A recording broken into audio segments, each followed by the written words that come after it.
Gue nakal, ya gue nakal, tapi gue gak pernah ngehina Habib. Gue dari dulu orang yang nyari pansos ke orang-orang lain, gue diem. Tapi giliran yang ngehina Habib, gue gak bisa terima. Karena apa? Apa jadinya dunia ini tanpa Habib, boy? Lu mikir gak sih? Ya Habib ini selama ini demo-demo didengar enggak? Gak pernah didengar kan? Sampai sekarang buktinya apa? UU Cipta Kerja, demo di mana-mana. Lu tahu Habib itu disogok duit miliaran untuk berhenti berdakwah. Lu tahu gak? Dia membela rakyat, dia membela agama Islam, tapi dia dimusuhi oleh negara, oleh pemerintah. Bilangnya dicekal oleh pemerintah Arab, tapi nyatanya ada bukti kan? Pemerintah Arab bilang, tanyakan pemerintah Anda di Indonesia, kenapa Habib Rizik gak boleh pulang? Kenapa ada yang gak ngebolehin pulang Habib Rizik? Gak sekolah tapi otak dipakai, tatoan tapi hati nurani itu dipakai. Loh, apa buktinya? Saya punya dokumen perjanjian antara saya dengan Badan Intelijen Negara Indonesia. Saya terjemahkan lagi dalam bahasa Arab. Resmi di situ, saudara. Dan dokumen ini kan belum saya buka ke masyarakat, ya ikhwan. Ulama yang sampai dihina. Kalau agamamu dihinakan, ulamamu dihinakan, dan kau diam, maka gantilah bajumu dengan kain kapan.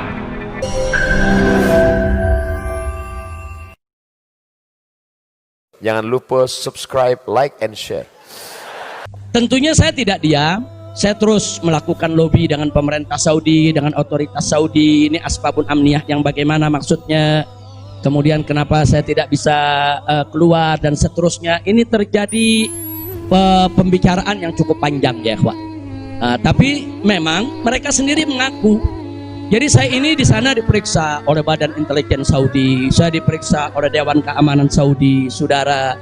Nah, belakangan, saudara, kenapa saya diperiksa? Mereka mendapatkan laporan sampah dari negeri ini, ya. Jadi mereka bilang ini zubalah. Nahnu nahsul alal maklumat kadhibah. Kita mendapat informasi yang bohong. Bahkan mereka bilang zubalah. Zubalah itu sampah, ya kawan. Informasi sampah tentang Anda.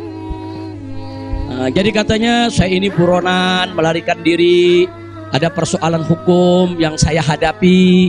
Saya ini katanya red notice. Kemudian ada lagi yang mengatakan kalau saya ini saudara orang politik yang selalu bikin keributan di mana-mana, nanti bahaya untuk keamanan Saudi.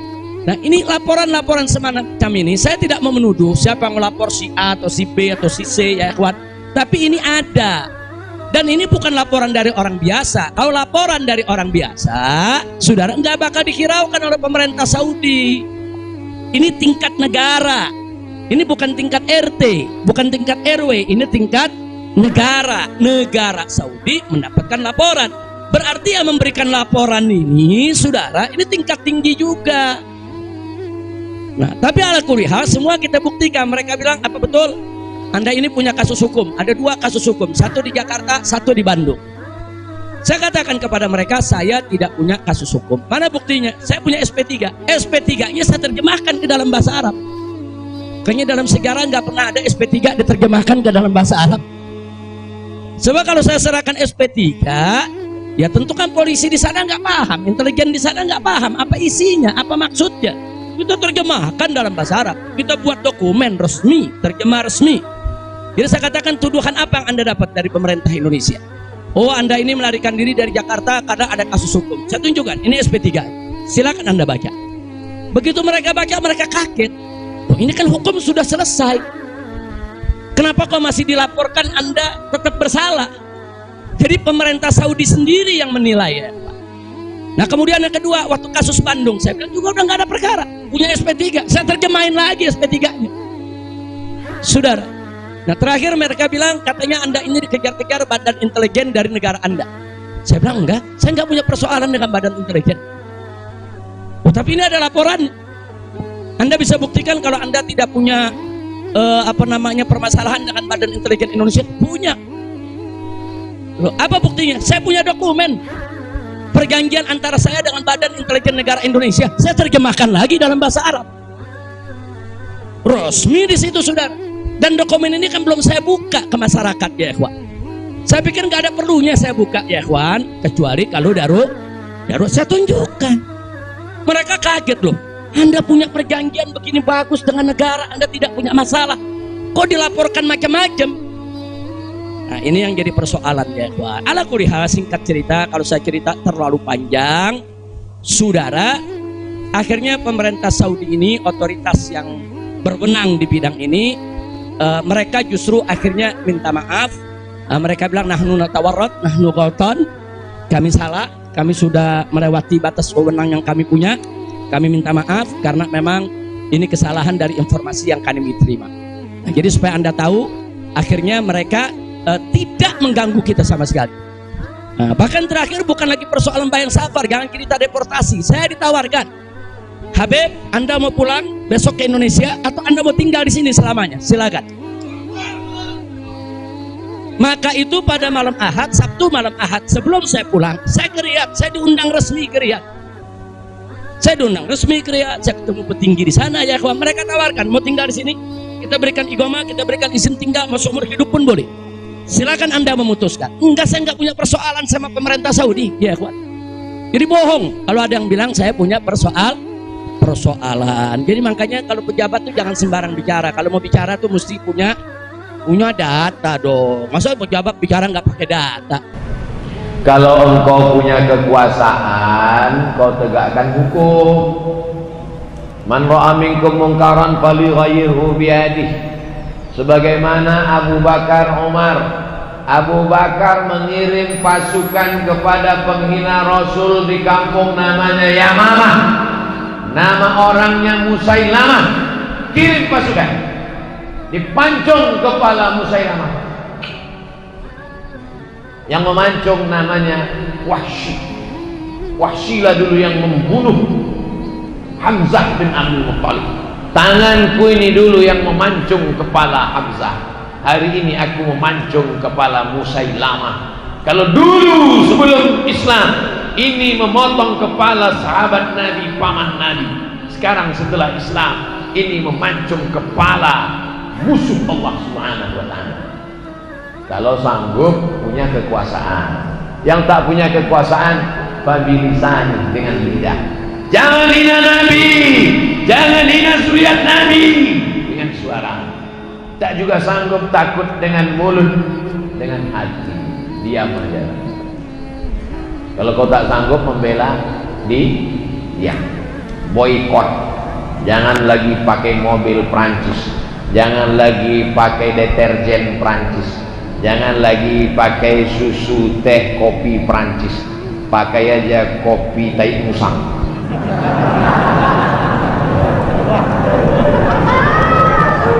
Produk Indonesia. Namanya aja itu kopi luwak. Sebetulnya mereknya aja, bukan tai musang.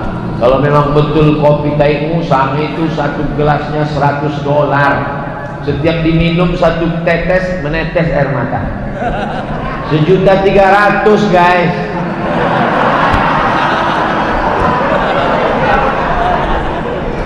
Jadi apa, ketika Denmark dulu membuat karikatur Nabi, Denmark dulu yang pertama, waktu itu Syekh Muhammad Said Ramadan Al-Buti masih hidup.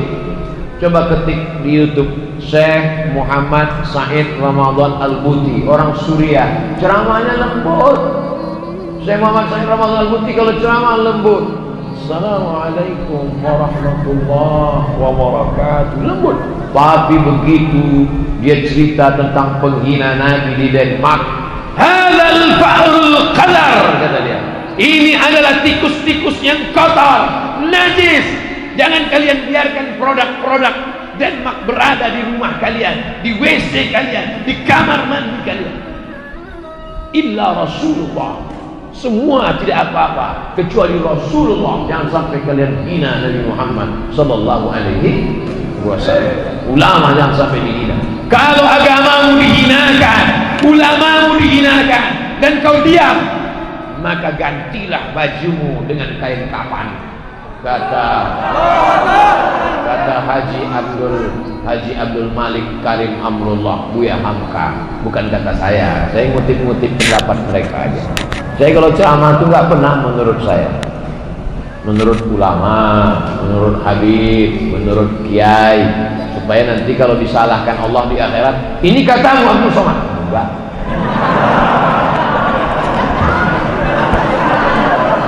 Saya nggak berani menurut saya. Mana pernah saya ceramah menurut saya. Yang selamat di akhirat itu nanti saya. Karena saya nggak pernah pakai menurut saya.